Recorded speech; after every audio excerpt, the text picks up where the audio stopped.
Sure. Thanks, Amir. Thanks for inviting me. Yeah, my name's Greg Watson. I'm a group leader of application engineering at Oak Ridge National Lab, but also I'm involved with an organisation called CORSA, which is the Centre for Open Source Research Software Advancement, which is a DOE-funded project, part of a larger initiative actually to help scientific and research software projects become more sustainable over time. That's the agenda, is to try and figure out how to uh, make software more sustainable, particularly scientific software. And one of the I guess approaches that we've been pursuing is the joining of open source software foundations, like the Linux Foundation or HPSF. There's quite a few of them, NumFocus and so forth. And so we've worked with quite a few projects to try and help them figure out how to join foundations. It's usually quite a long process, as you can attest yourselves. Because there's lots of questions that people have, and there's a lot of uncertainties about, what the benefits of joining foundations are and so forth.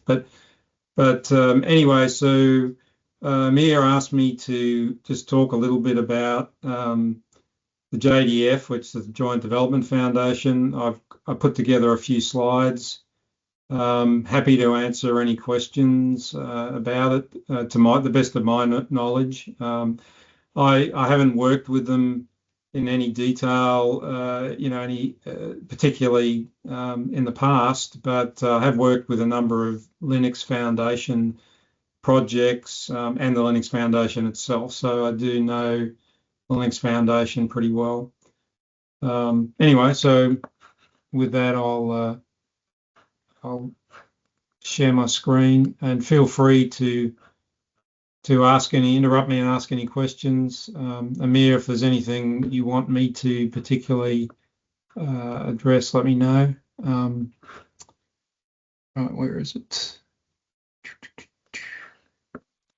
So I don't have a lot of slides here. Can you see that okay? Can you see that, Amir?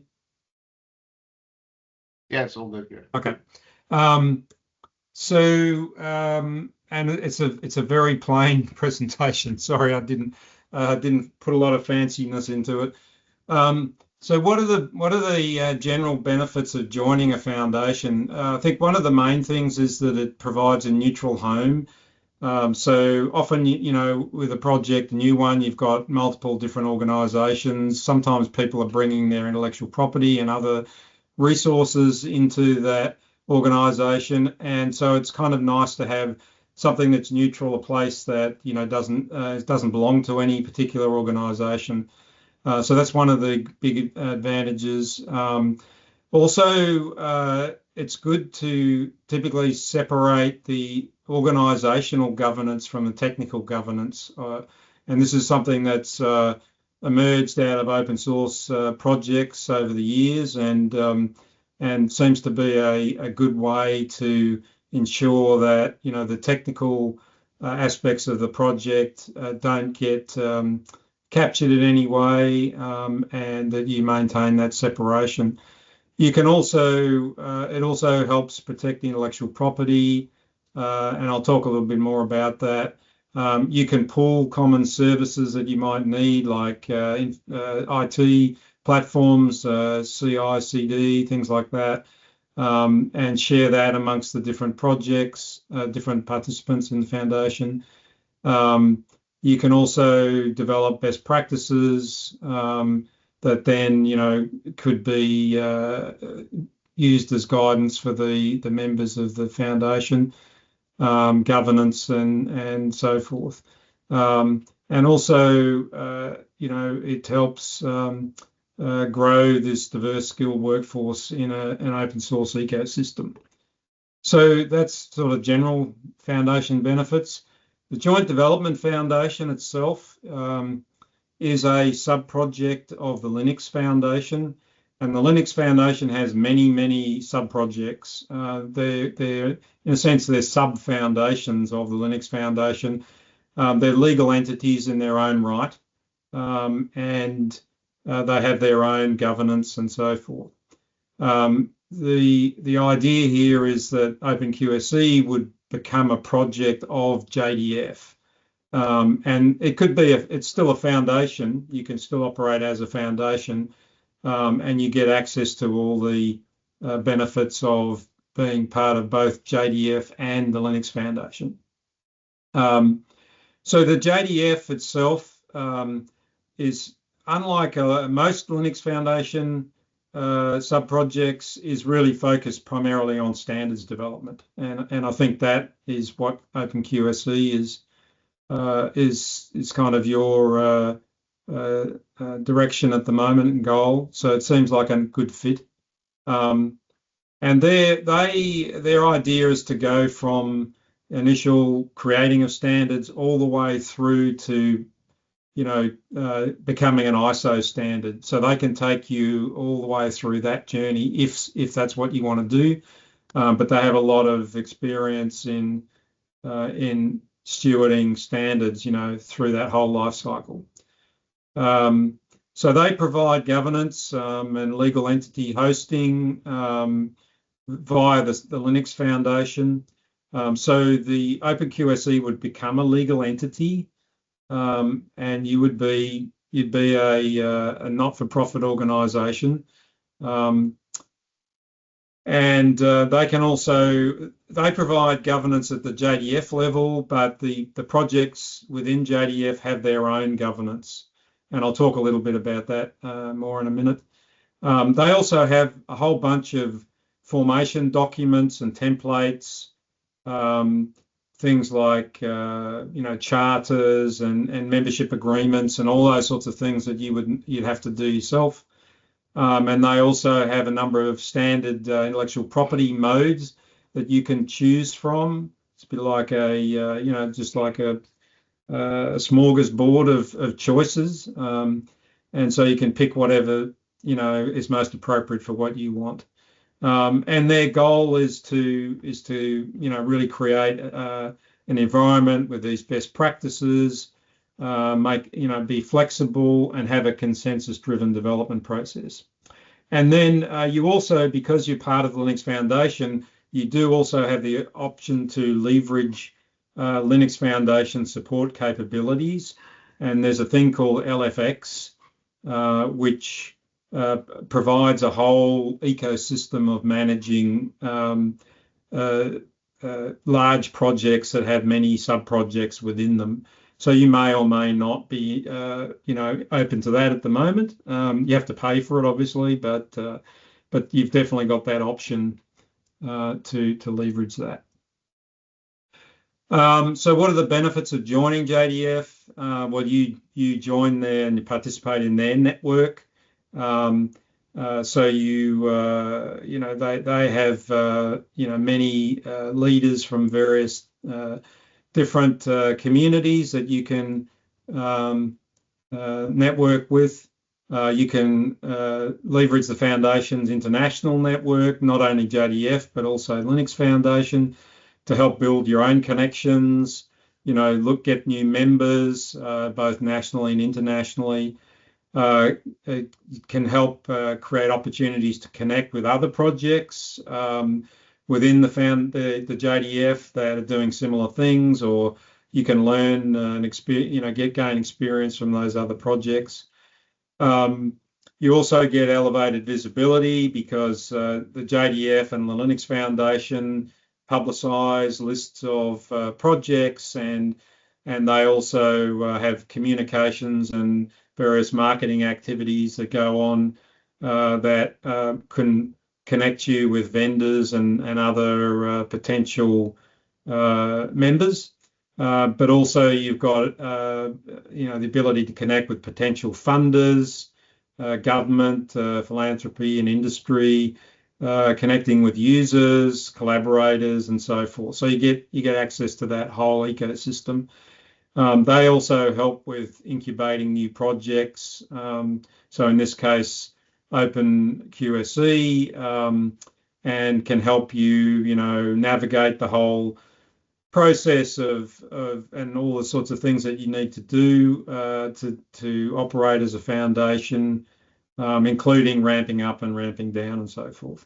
And also, the Linux Foundation is very connected into security, probably not so relevant to you at the moment, but certainly if you're developing open source software, then that can be very helpful.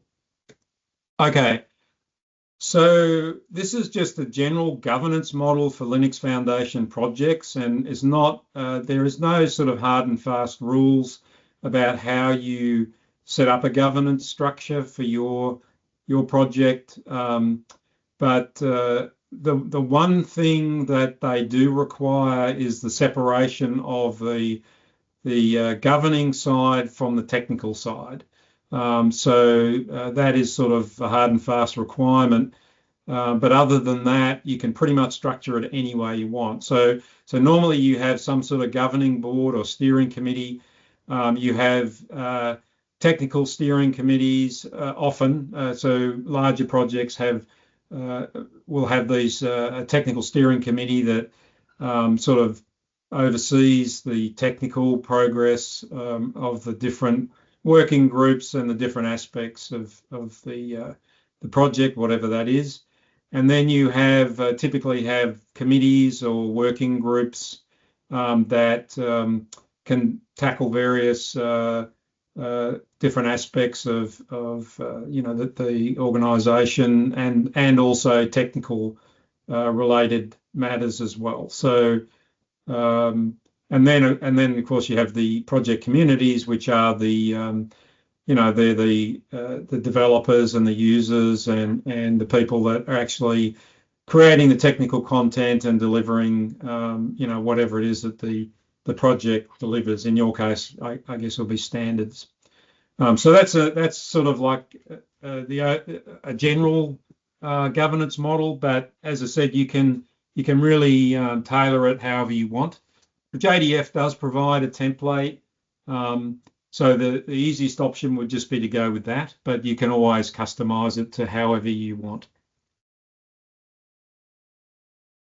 Okay, so the funding options, because I know this is a question that people will have. So what are the different options for funding the openQSE essentially?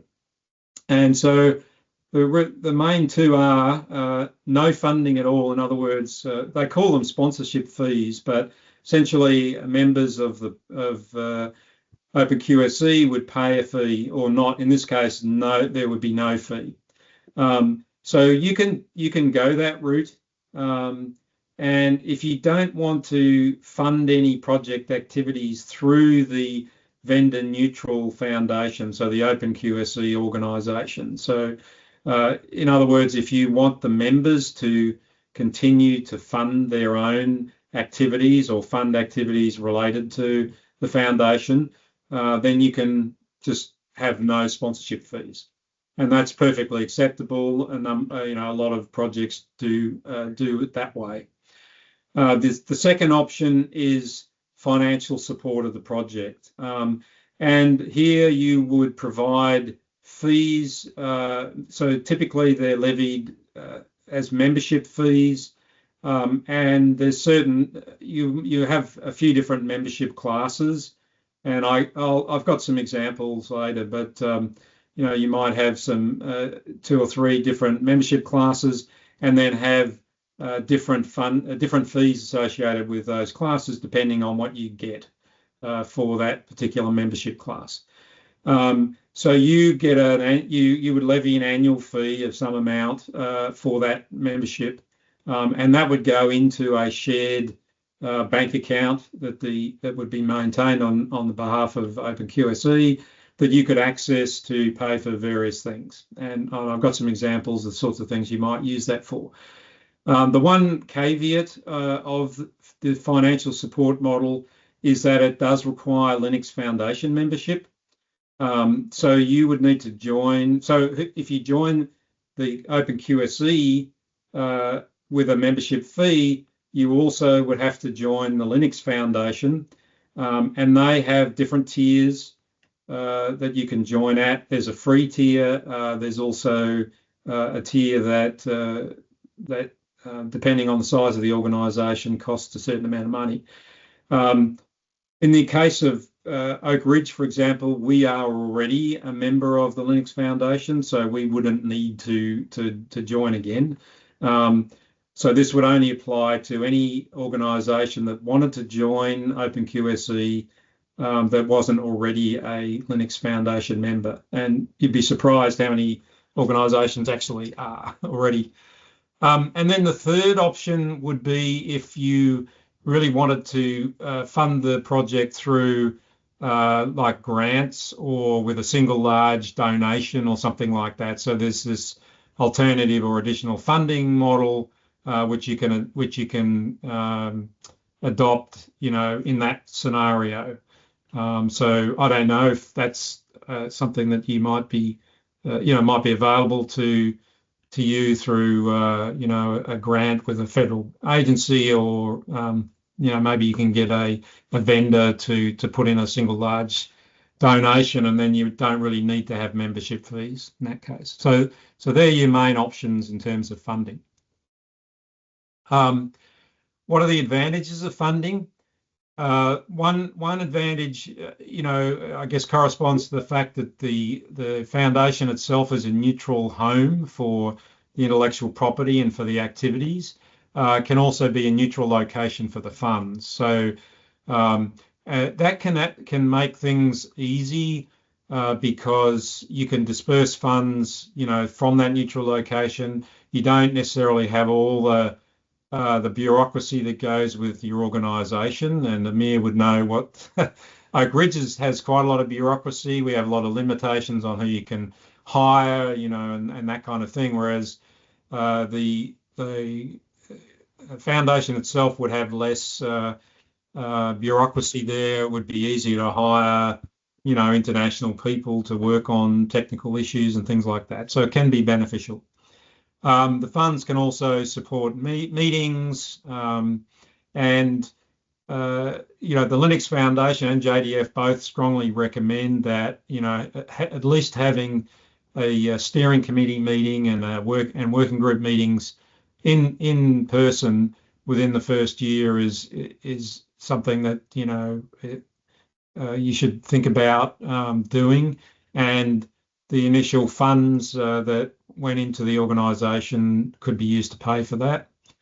You can also access program management and staff support through the Linux Foundation if you take this model. So they have program managers who will work with the projects and help you with all the administrative, legal issues, coordinating meetings, all that kind of stuff. So instead of the members having to do that, and waste time where you could be working on technical matters, you could leverage Linux Foundation services to do that.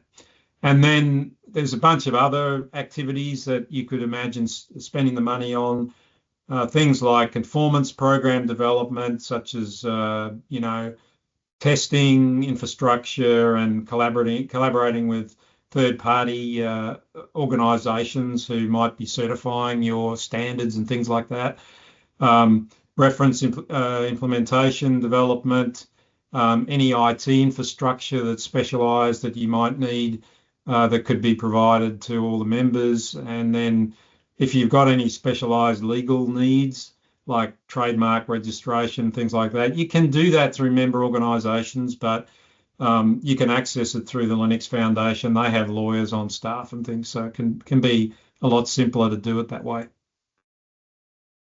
Okay, so moving forward, then, if you want to go this route, then there's a few things that need to be kind of decided and addressed in order to become a member of the JDF.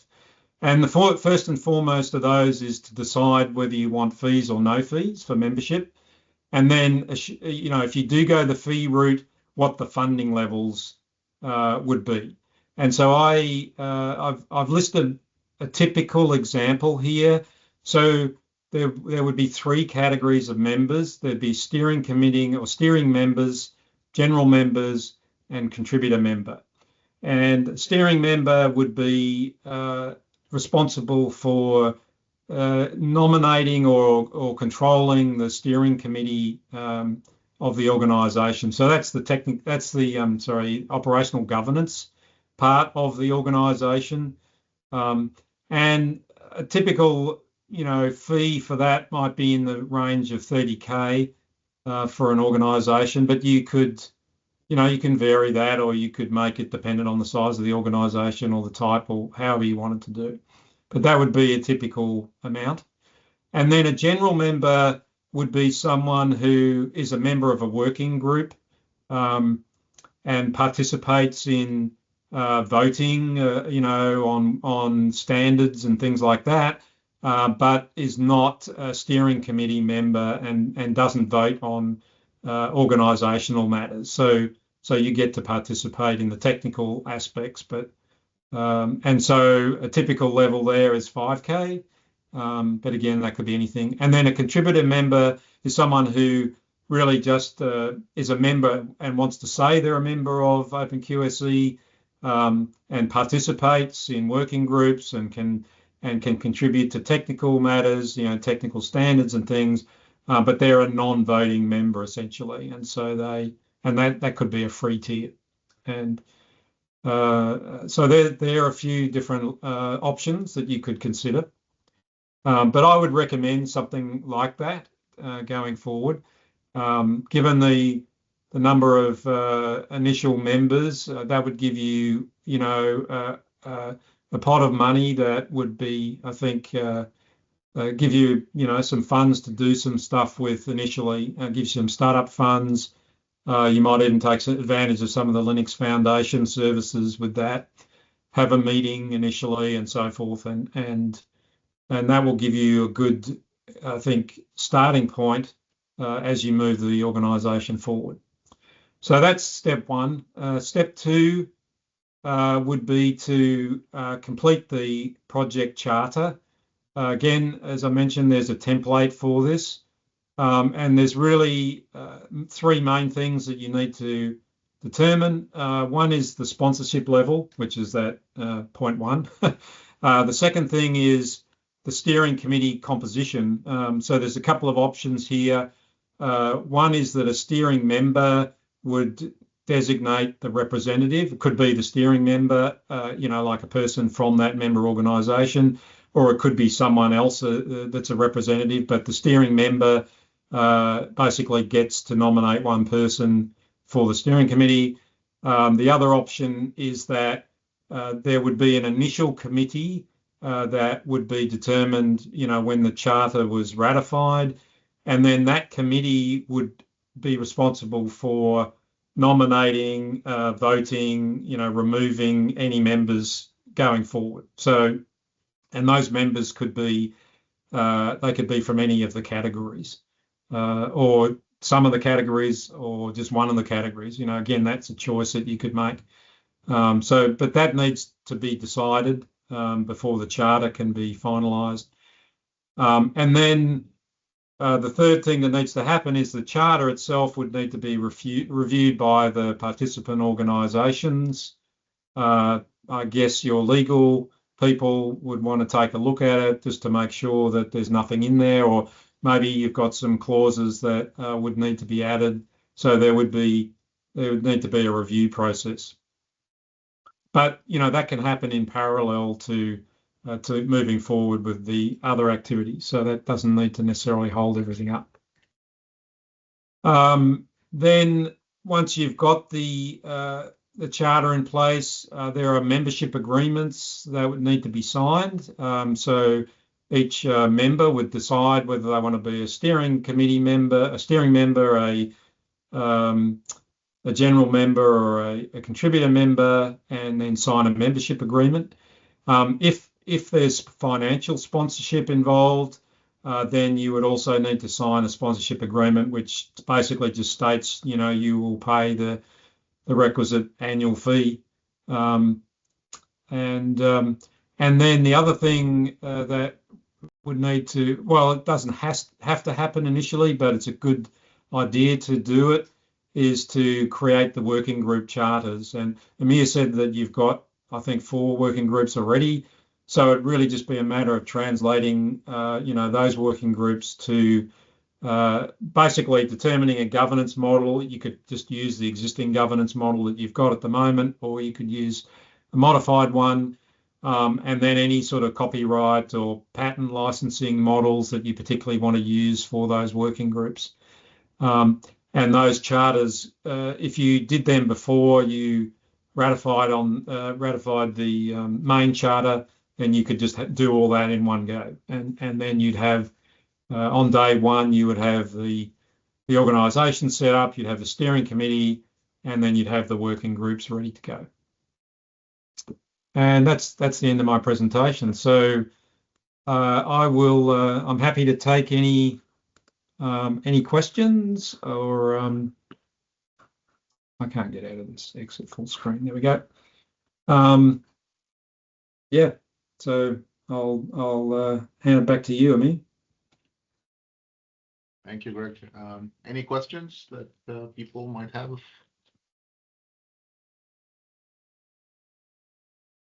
Yeah, I'll start off. I have actually a few.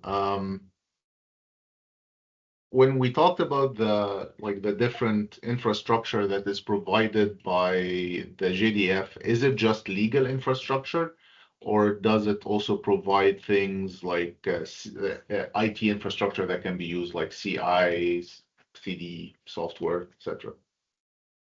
I would think that so JDF itself, I don't think has any infrastructure that I've seen, but the Linux Foundation may have infrastructure. Again, I'd have to check to see whether they have CI/CD. I'm pretty sure that they do have some IT infrastructure, but it wouldn't be free. You would have to pay for it, so it might be advantageous to use member IT infrastructure, but depending on what's available. But I can also look into that more if you like, Amir, and see what would be available. But I'm pretty sure that JDF doesn't have anything.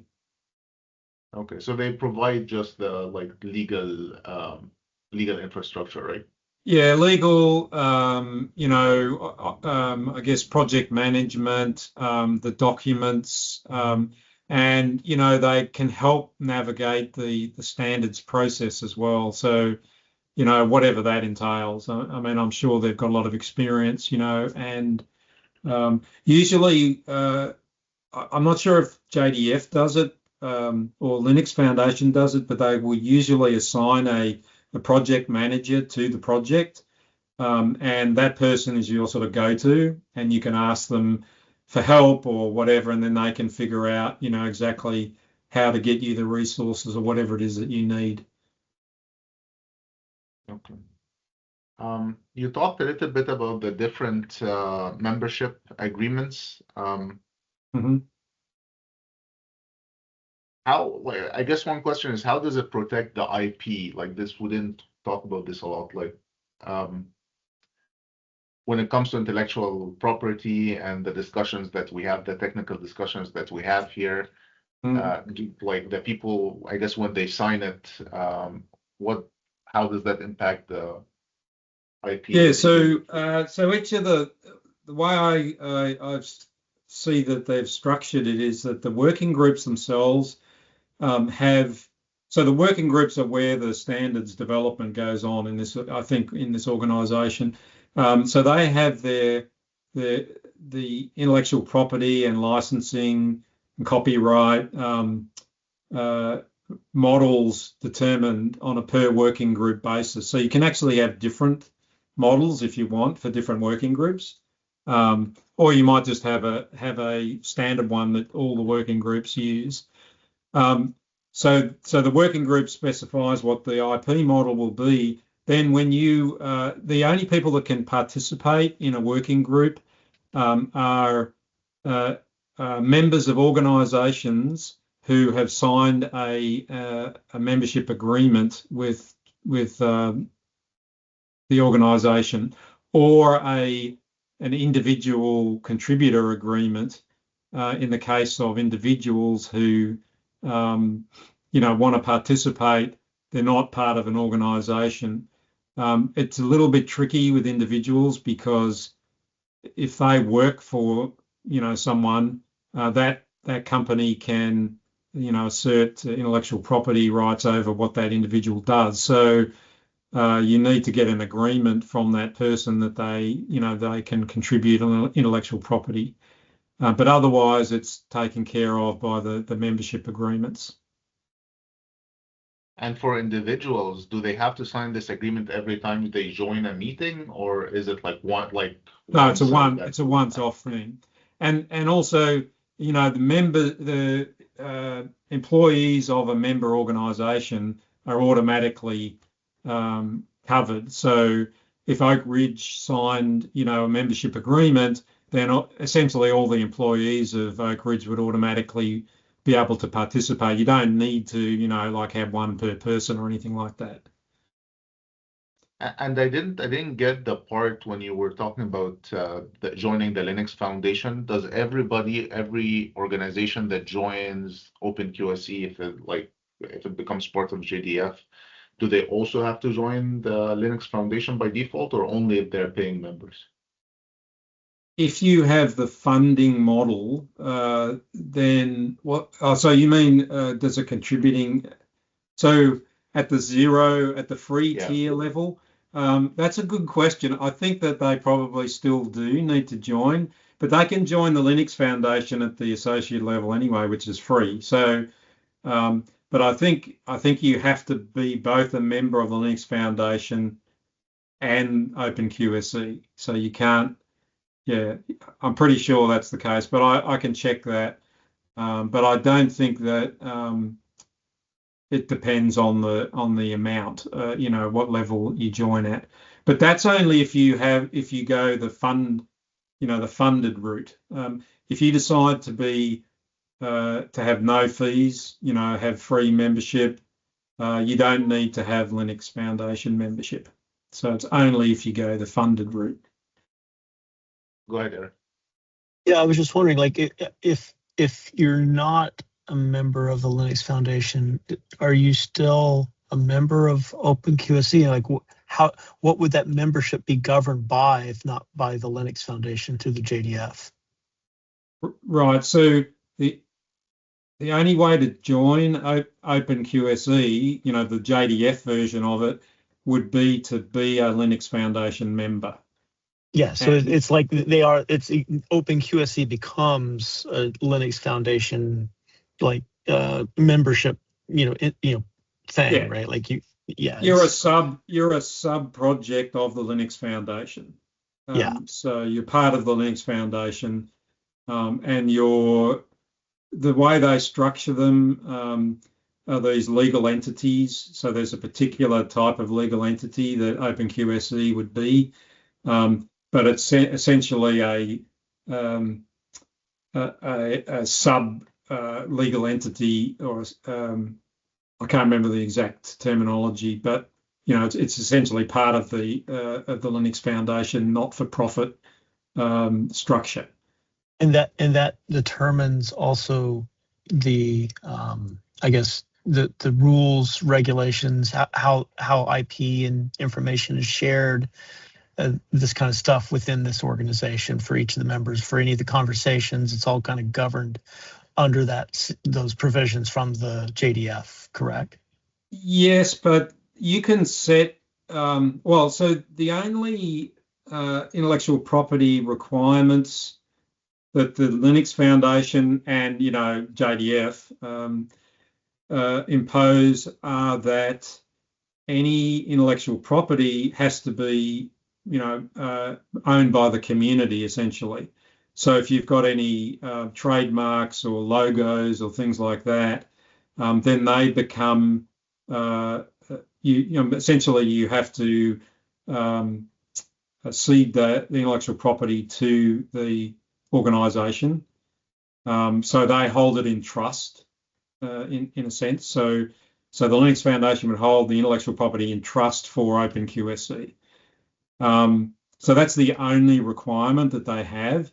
But in terms of any sort of intellectual property or licensing or copyright, models that you want, you can have your own. And one of the things I'd have to look into more detail is patents and how that's dealt with. But I think you can, determine your own legal requirements with respect to patents. And that's my understanding also. Yeah. You can basically, I'm not an attorney, but I believe you could like patent something, but then make it open source through this engagement basically. But you are still kind of protected to, it's Yes. more like a defensive IP essentially. Yeah.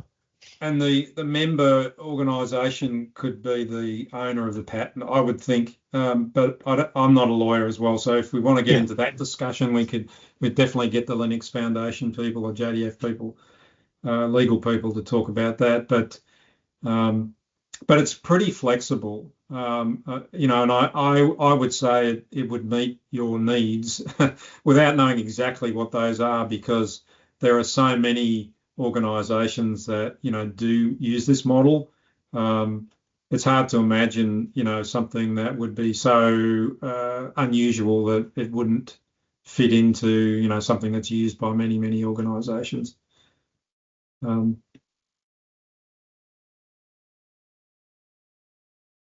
I have another question. So part of the work that we want to do beside the specifications is the idea of having a reference implementation.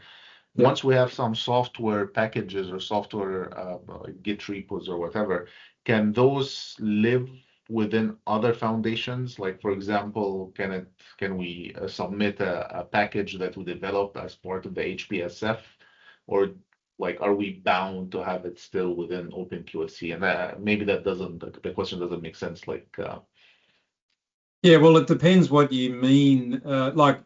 If it's essentially just a repo, and I mean HPSF is also a member of Linux Foundation, right? So it comes under all the same legal requirements as you would. So I would think that there's no issue there.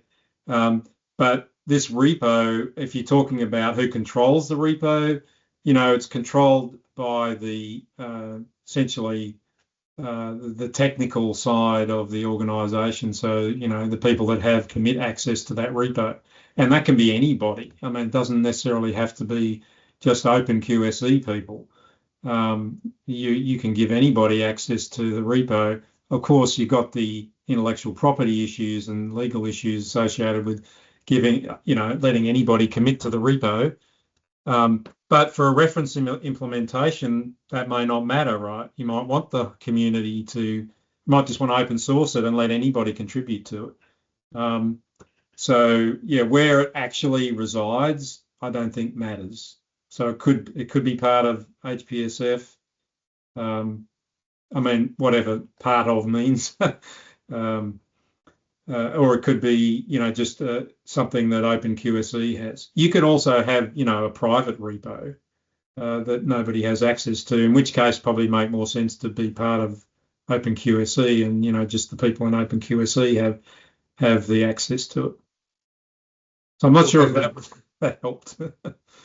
No, I guess I'm trying to think can we develop our own sort of rules around the repos that exist, and people can submit different repositories that can be part of the openQSE. Say, for example, somebody develops a reference implementation for a specific part of the specification. Can it live within the foundation or the openQSE project?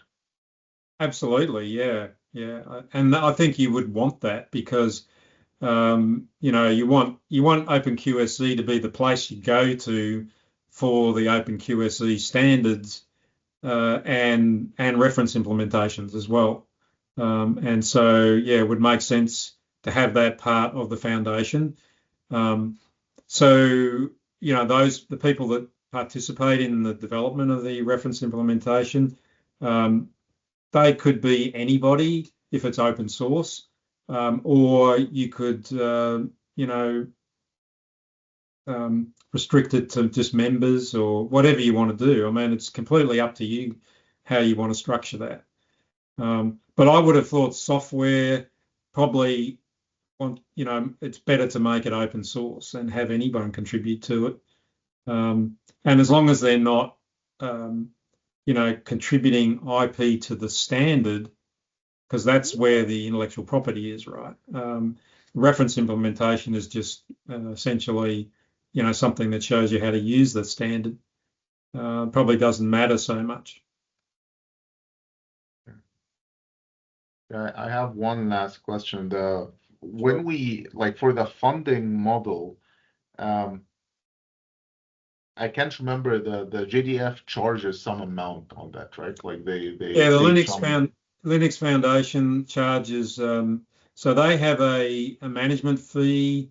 It's 9% on the first million, and then 6% after that. So if you bring in more than $1 million, they just charge 6% on the amount after the million, but 9% on the first, and that covers the cost to Linux Foundation for managing the money, and then also it opens you up to services within the Linux Foundation. So in some ways, that 9% is buying you more services from within the Linux Foundation. But yeah, so that's what they charge as their management fee, and that's a once only thing. So it's charged on the money that comes in through whatever mechanism. So say you get a grant and it's $1 million, then they charge you 9% on that million, and that's it. And they never charge it again. On the membership fees, they charge it on whatever the membership fee is, the annual one. But if you don't spend all that money, it's not going to then be, taxed at 9% again the next year. It's only on the initial amount of money that comes in. Does that make sense? Yeah. So the 9% is for what if you make more or you bring in less than $1 million? Do they charge the 9% on anything? Yeah, the 9% is on anything up to $1 million. Okay, good. So let's say you charge $30K membership fee and there's 5 members, the $150K, well, 9% of that would be the fee that Linux Foundation charges. But that, for that amount of money, they will help, organize meetings and, have a project manager and do all these things for you. I mean, they'll do some of those things anyway, even if you're not paying a fee, but you'll get more if you're paying something. So it definitely helps, I think, cement a good relationship with the Linux Foundation if you've got some financial skin in the game there. So I think what we're gonna do is we're going to I was just thinking as we went through the talk, I'll create a survey so that we can collect people's input on if they think it's a good idea to join the JDF, if they prefer a funded model or non-funded model, and some extra questions. We'll send it out and then we'll collect results over the next while to just kind of get a better feel of what the community wants. So that's all I had. Is there any other questions, concerns, ideas? Sounds good. Thank you, everyone.